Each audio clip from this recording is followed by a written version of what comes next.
Bonjour et bienvenue sur la chaîne de Green Spider, donc une nouvelle fois en forêt pour vous parler de deux choses. La première, c'est la veste que je possède sur moi, puisque je sais que vous êtes nombreux à apprécier ce type de vidéo, en particulier vestimentaire. Et comme on approche bien entendu des températures plus fraîches maintenant, heureusement, puisqu'on est quand même pratiquement à la fin octobre, et les températures commencent tout juste à baisser. Donc la nature, on le voit bien, y compris ici d'ailleurs, on est encore avec les chênes qui ont gardé leurs feuilles. Ça commence tout juste à roussir, c'est quand même très étonnant. Les températures il y a quelques jours étaient encore à plus de 20 degrés, on était à 25 degrés.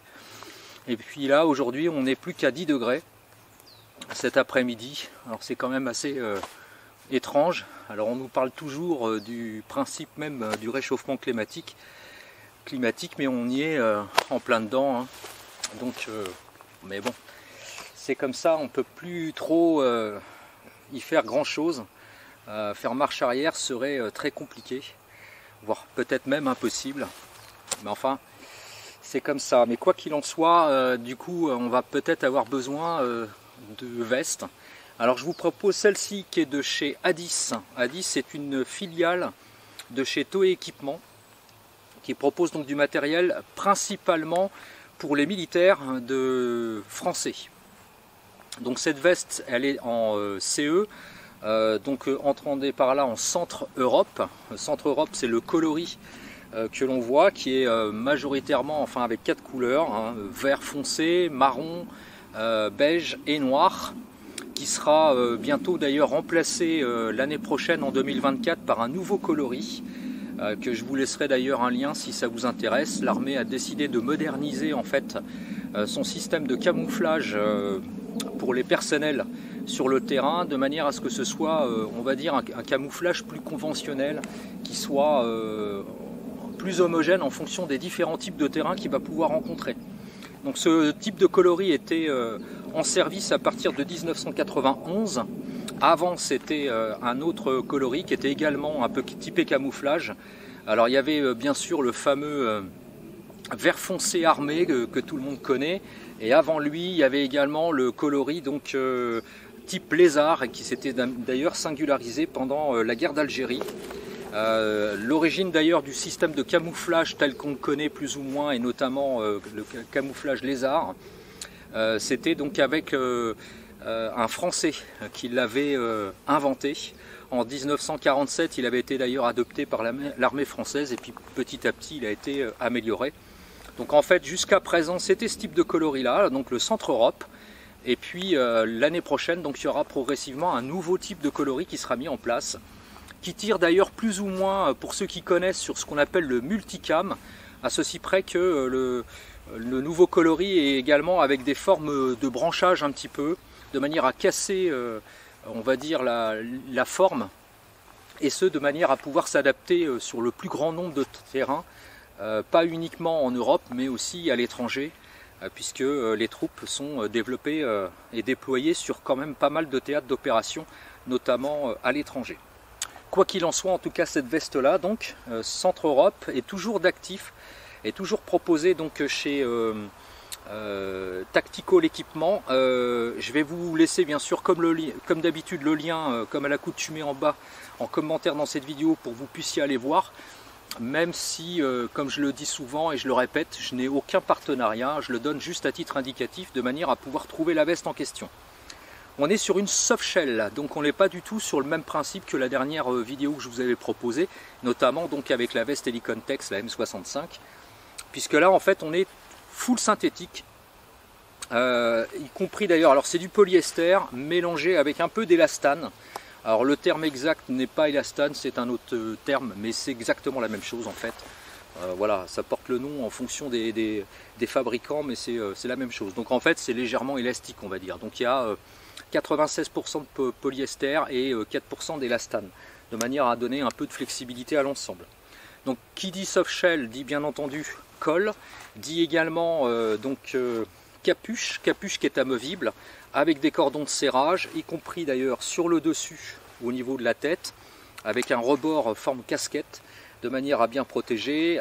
Tout ça je vais vous le détailler bien sûr comme à l'accoutumée en encart vidéo. Au niveau des poignets, On n'a pas de boutons mais des systèmes de velcro avec des pattes donc enfin, relativement solides, un peu souples mais quand même assez rigides, qui agrippe extrêmement bien, hein. Ça grippe très bien, donc on peut régler au poil près au niveau du serrage, avec bien sûr un cordon élastique qui fait le tour du poignet de manière à bien cintrer pour pas que le vent passe. Alors bien sûr soft shell, poche supérieure avec rabat. Alors ce n'est pas du YKK, c'est un autre procédé, mais bon, c'est quasiment la même chose. Ici un panneau qui va pouvoir mettre des moral patch, donc velcro, avec une particularité, c'est qu'il y a une ouverture de manière à éventuellement glisser par exemple un stylo. Il n'y en a pas de l'autre côté, il n'y a pas non plus d'autres petites fermetures un petit peu discrètes sur les manches. Et puis sur le dessus, ici, bande patronymique, puisque bien sûr c'est destiné à du matériel militaire, avec ici également le porte-badge pour les grades, ici sur la poitrine supérieure gauche.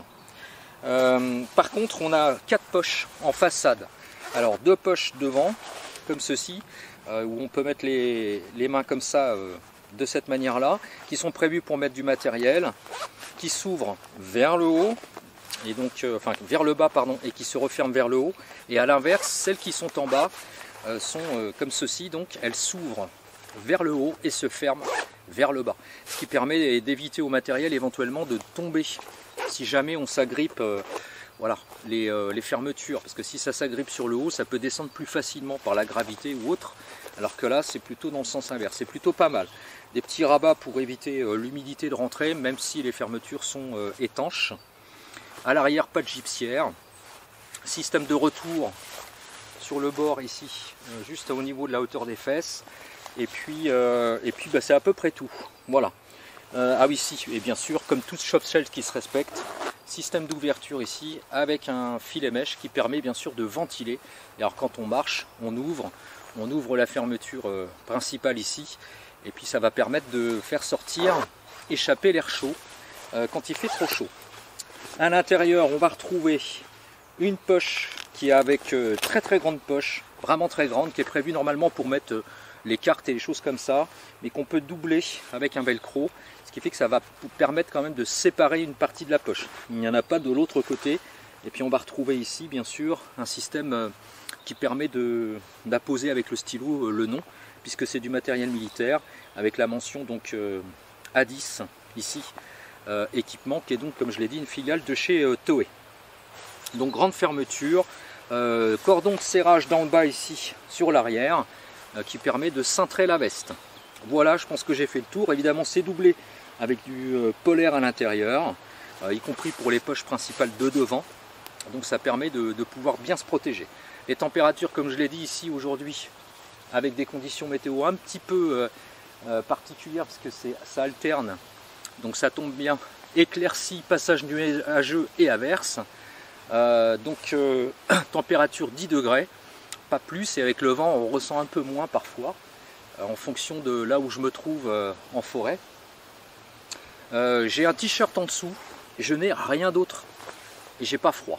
Sincèrement, j'ai absolument pas froid. Alors, je suis pas quelqu'un de frileux, mais disons que c'est une soft shell, donc les soft shell, ça résiste quand même à des températures assez basses, et celle-ci y compris d'ailleurs. Donc voilà, j'ai pas particulièrement froid, enfin j'ai pas eu froid du tout d'ailleurs, j'ai pas de problème par rapport à ça. Donc maintenant, ce que j'en pense, retour d'expérience sur cette veste là. Pourquoi l'avoir pris dans ce coloris? Alors je ne l'ai pas pris dans ce coloris parce que j'aime bien le centre Europe. Pour ceux qui me suivent depuis longtemps, c'est un coloris que j'ai utilisé il y a très longtemps, de très nombreuses années. Donc j'étais pas du tout nostalgique, mais il s'est trouvé que j'étais à la recherche d'une veste éventuellement qui puisse remplacer celle que vous aviez vue, qui était en multicam de chez Helicon, et puis l'autre également, la Pentagon. Et en fait, comme je destinais la Pentagon à devenir une veste, on va dire, urbaine, et que l'autre était plutôt axée sur le multicam et que c'est pas tout le temps passe-partout, et en plus la capuche était un petit peu légère, je cherchais quelque chose qui pouvait faire cette transition. Donc j'étais été chez Tactical Équipement et je suis tombé sur cette veste là qui était en promotion au moment où je l'ai prise. Aujourd'hui j'ai regardé, elle est à 95 € On est dans les tarifs, hein. Pour certains ça va peut-être paraître cher, mais sincèrement pour une soft shell digne de ce nom qui se respecte, c'est pas cher du tout. En moyenne il faut compter entre 110 et 130 euros minimum, voire des fois plus. Et les qualités de fabrication sont quasiment les mêmes, hein. Faut être très honnête. Donc je fais pas de promotion pour Addis ou pour le site en question, c'est juste pour vous expliquer un petit peu à quoi vous attendre.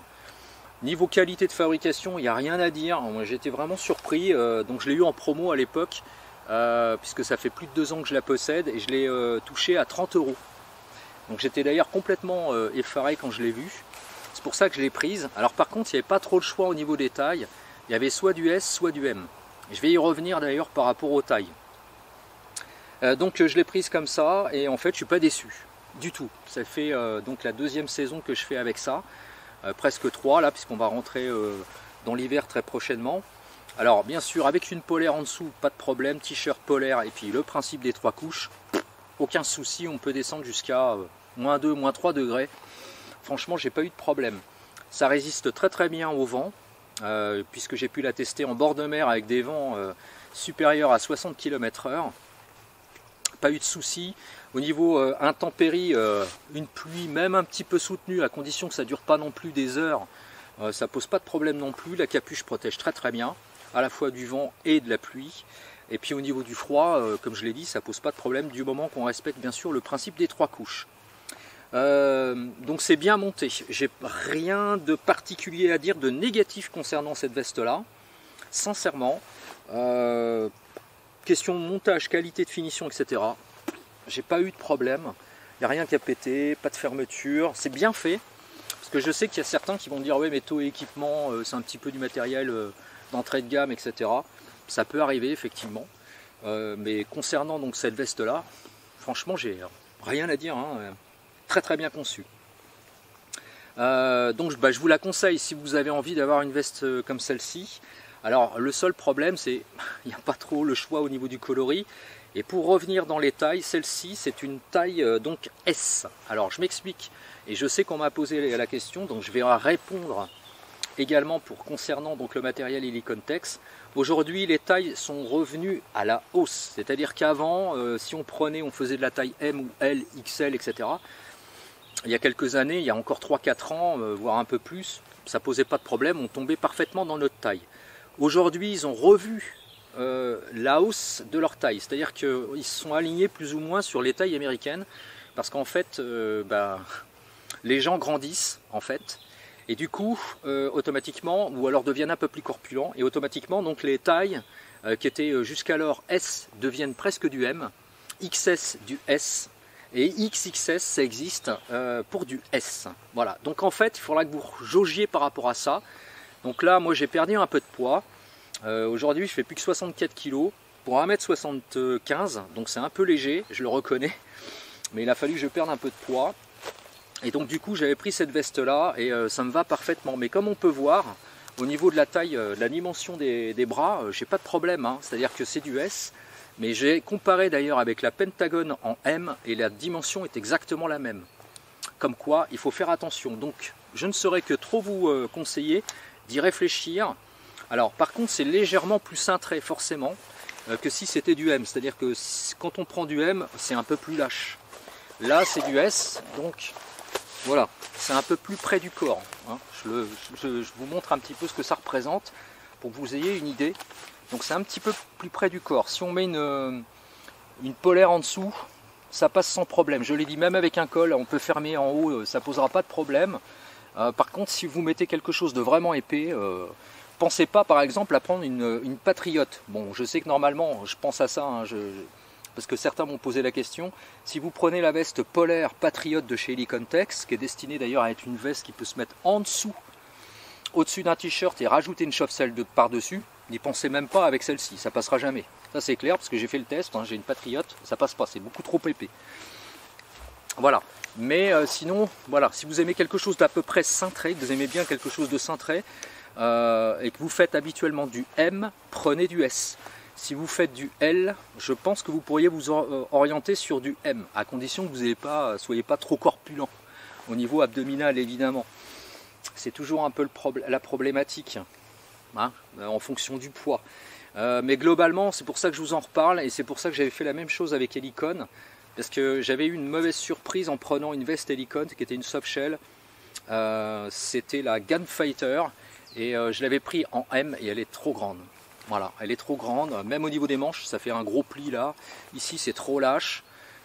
Moi, ça me convenait pas. Donc du coup, je me suis adapté, et maintenant je suis passé sur du S, puisque je suis pas très corpulent. Voilà, alors peut-être que ça changera hein, dans les années à venir. Dans ce cas-là, bah, je revendrai les vestes ou je les échangerai, puis je me rachèterai du matériel adapté. Mais pour le moment, en tout cas, depuis quelques temps, déjà, ça ne me pose pas de problème, ça va très très bien.